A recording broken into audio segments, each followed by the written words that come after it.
now? Yeah, now we can see your slides. Yes.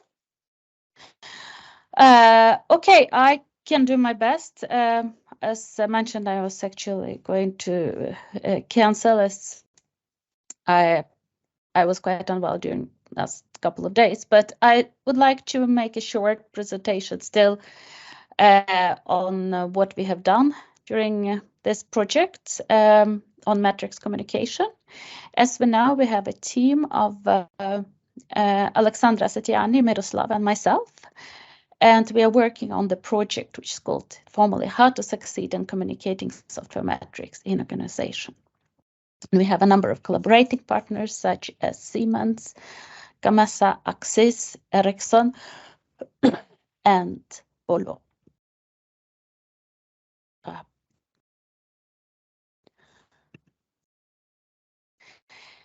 Yes, this is the vision of our project. Now, mission and what we want to do is, first of all, we'd like to understand and improve communication about metrics.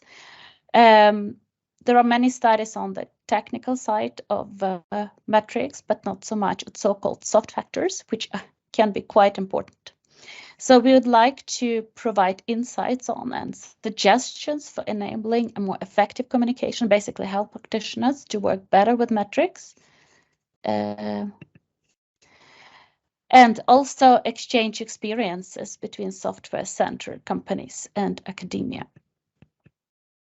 So probably I don't need to tell so much why it is important to look at communication and why metrics is important. I think all of us in the room know about that. So we also know that an increasing number of organizations introduce metrics teams. That's why looking at their communication with the customers and stakeholders, it's very interesting. So this project is again on human aspects in relation to software metrics and metrics communication, which hasn't received due attention in research.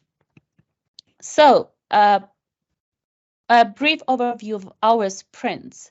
What have we done so far? So what do we know about communication and metrics in organization?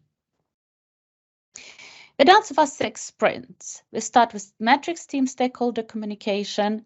We continued with stakeholder mapping, looking closer into challenges in metrics communication and how metrics program can be successfully implemented in organizations.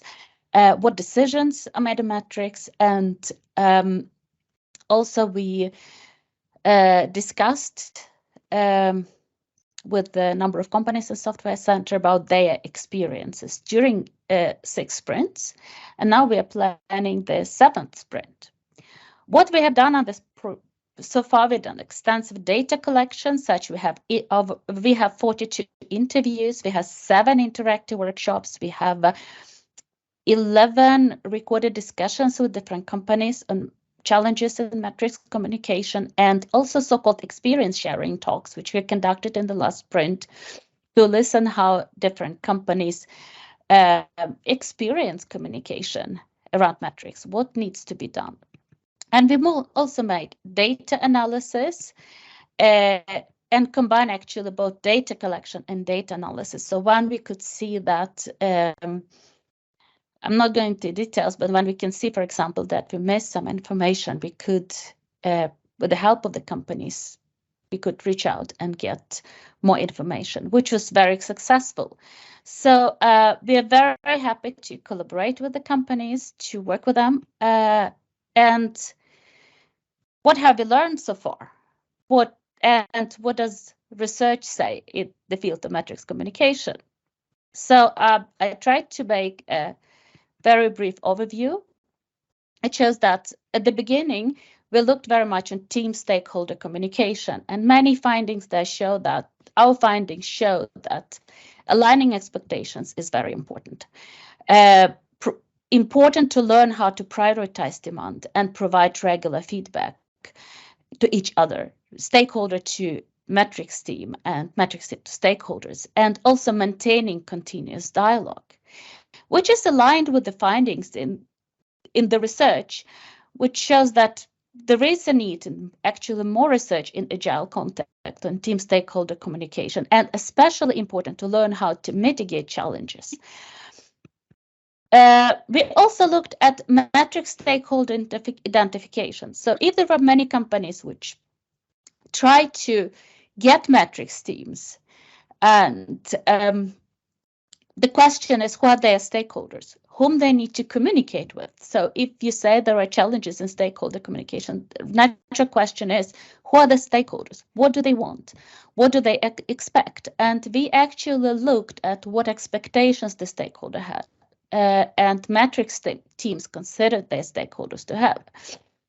We used, for example, in the research, we followed quite famous models of stakeholder identifications. We showed that many of our findings in relation to matrix team are quite aligned with leading research in this area. And especially interesting, what we are doing is that we look at stakeholder mapping, stakeholder identification in agile environments, and actually not much research has been done in this area, which makes actually our study especially interesting. We also looked at communicating and scaling matrix culture. And I can say that, again, quite not many studies in this area that can actually look at communication challenges, but very much, if let's say, which is aligned with our findings, the importance of enhancing transparency, to learn more about metrics, to have better, more coordinated use of multiple communication channels. So very many findings we see in our data can actually be seen in the research. And actually, I don't know why Wilhelm is there. I cannot see Wilhelm, but I can say that Wilhelm contributed a lot to developing matrix team stakeholder communication model. So the question is now, what is our next step? What is missing? Someone is waiting in lobby. So what is missing? And what is missing at this point, and what we are planning to do, is to design an intervention for supporting matrix communication. Actually do something that the practitioners can actually use to improve communication around metrics. So if you look back to what we have done in the previous sprints, our next step will be to conduct workshop and plan this intervention on the basis of so-called, as we call it in there's communication research called diagnosis, when we have spent a number of times to learn about the context, and then conduct intervention planning in collaboration with companies, and conduct the intervention that fits the goals of the company. And I can give some examples which are based on the findings from Sprint 6. In Sprint 6, we had a number of experience sharing talks. And I can warmly recommend you just to talk to each other if you have any questions, any interesting things, just to discuss. We got a list of questions suggested by the company we collaborate with. It's Siemens Gamesa. We had, it's a short talk just for sharing ideas, challenges, and best practices. So we are very thankful to all companies involved. And we start with asking the company working with, Siemens Gamesa, what are your questions? What are your concerns? What do you want to know? And we asked other companies, the people working in other companies, okay, what can you say about these questions? As you can see, there are many questions here, but I decided to choose 3 of them just for the sake of keeping time limits.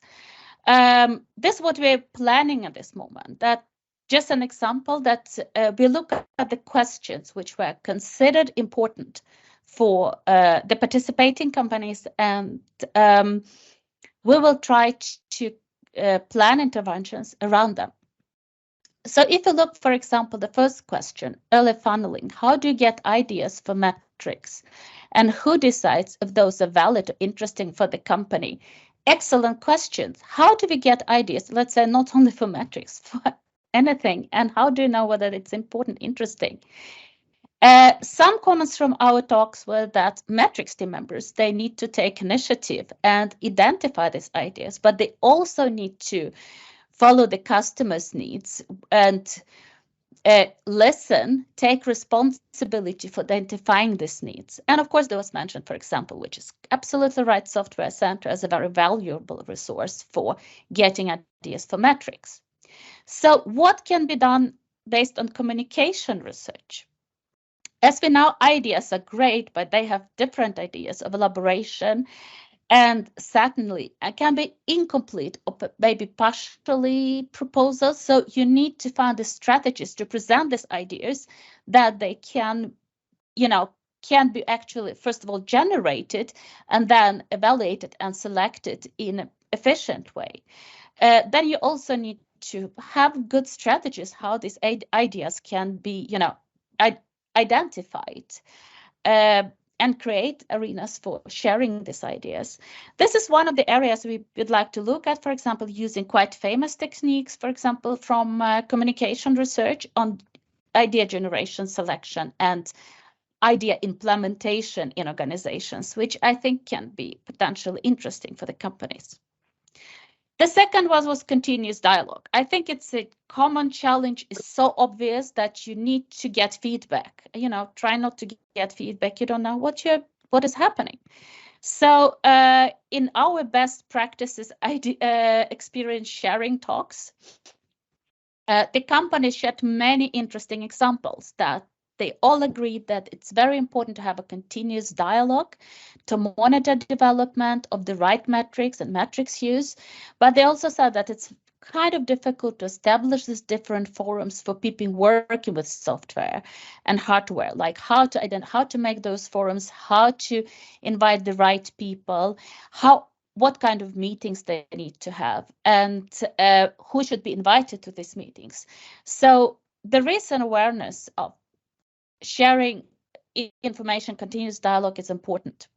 So in communication research, there are a number of techniques to support clear feedback practices, to know what is needed to give feedback on. And one of the ideas we have, for example, that to build a feedback culture around metrics, how can we kind of suggest good strategies that can be used by the companies to ensure that this information about metrics can be spread in the best, most efficient, most successful way.